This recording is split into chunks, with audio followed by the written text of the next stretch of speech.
Morning, everybody. Grab a cup of coffee and a donut or three, and let's do some switching. All right, let's pick up where we left off. We're coming out of the staging yard, heading north.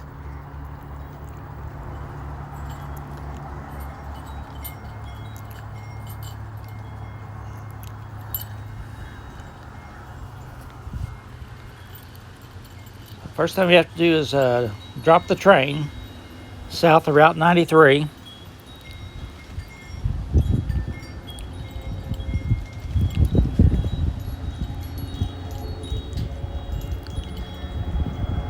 Then we have to go pick up the two boxcars that we left on the passing siding in part one.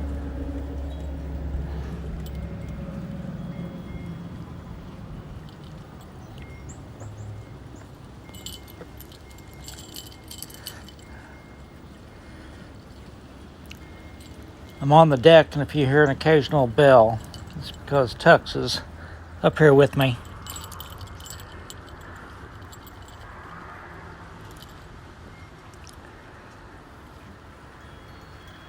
So we ran up past the turnout. Now we're going to come back and pick up the boxcars.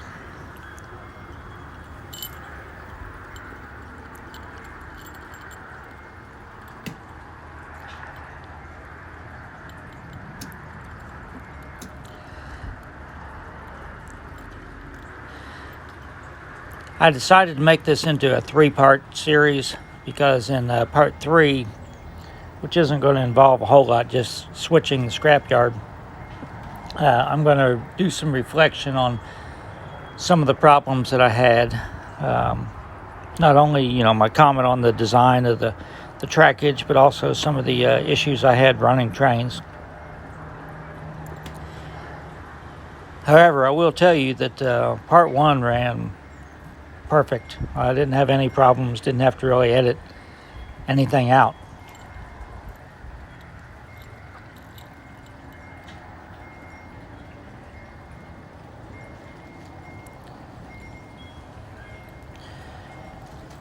So Davis Firebrick is on the right. That's where that concrete loading dock is, and there's three boxcars there currently. So I didn't want to make it too complicated. I did set it up to where I'm going to have to respot the car in spot 2. So there's going to be a lot of back and forth going on here, which will help me, test out the track, see how it runs.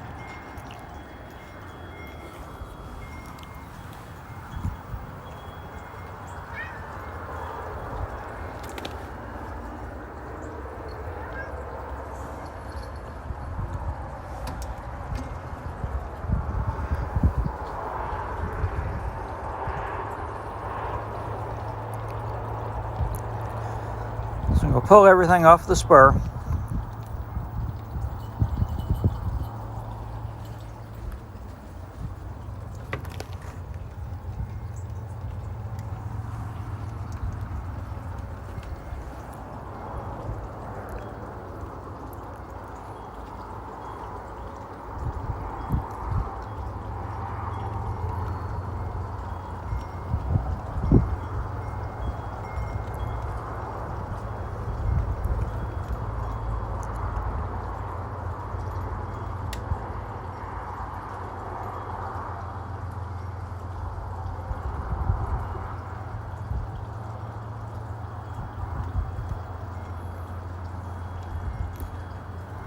So I'm going to come back south, and after I couple on, I'm going to push the train a little bit farther south, so I'm not blocking Route 93.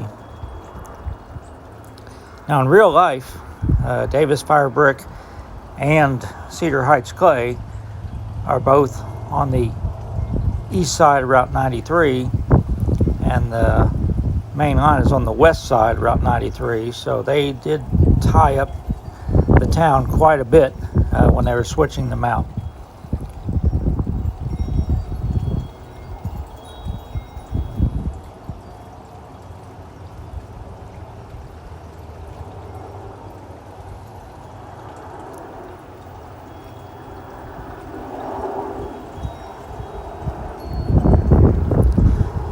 It's one of the few box cars I have still in service with roof walks.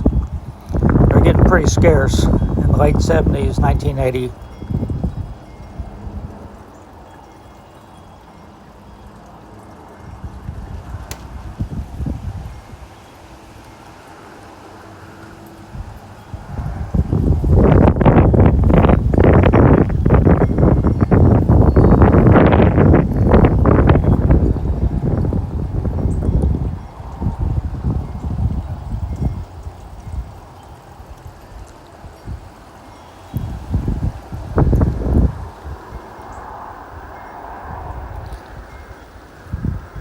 So I often comment on mistakes I made and things.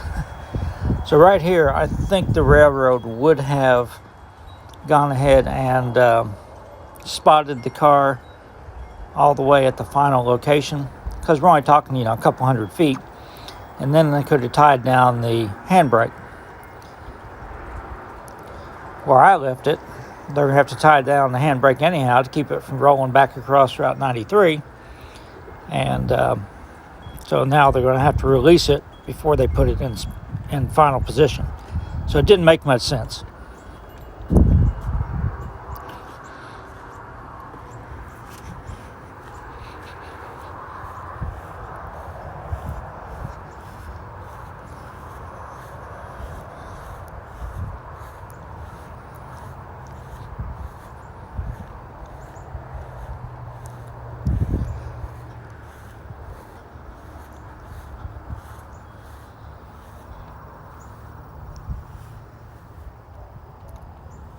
So I'm going back to get the car that I have to respot, which will be the third one behind the engine after we get coupled up to it.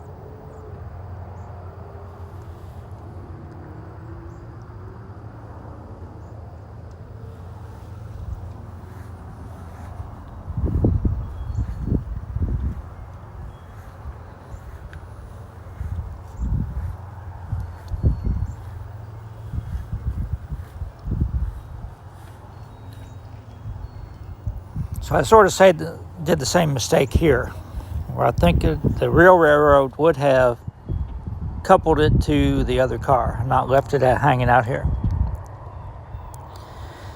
So again, they would have had to set the handbrake. Doesn't make sense.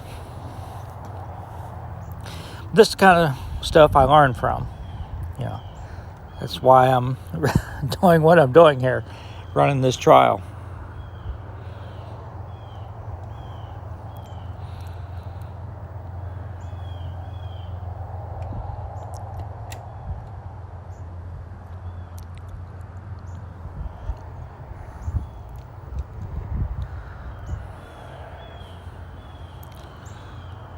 We had a cold front come through last night. Had some storms, and it's I don't know if it even made it to 60 degrees today or not. It's going to get down to 40 tonight, so much cooler.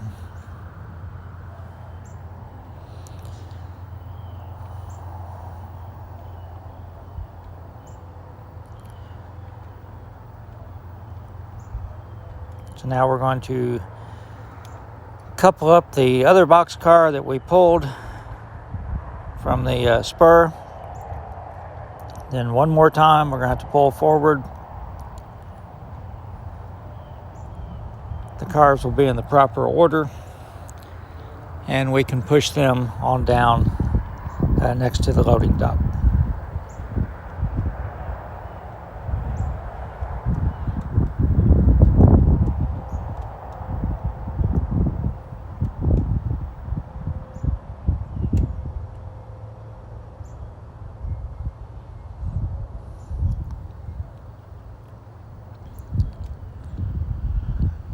So So while he's backing down, I will tell you that I sent the undecorated SW7 back to BLI. I emailed them. They emailed me back, said they have an undecorated one in stock. They're going to open it up, make sure it runs okay, and when they get mine, they'll just send me that one. So if that runs well, I'm very happy with their customer service, because very quick turnaround. And I'll show it when I get it, and I'll post a video of it, see how it's running. Still no word on the Chessie SW7. Benjamin is still tinkering with his and that one.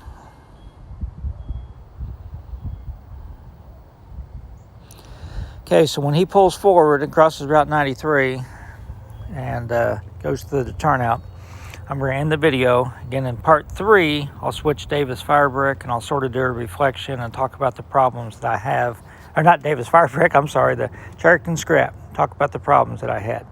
Everybody stay safe.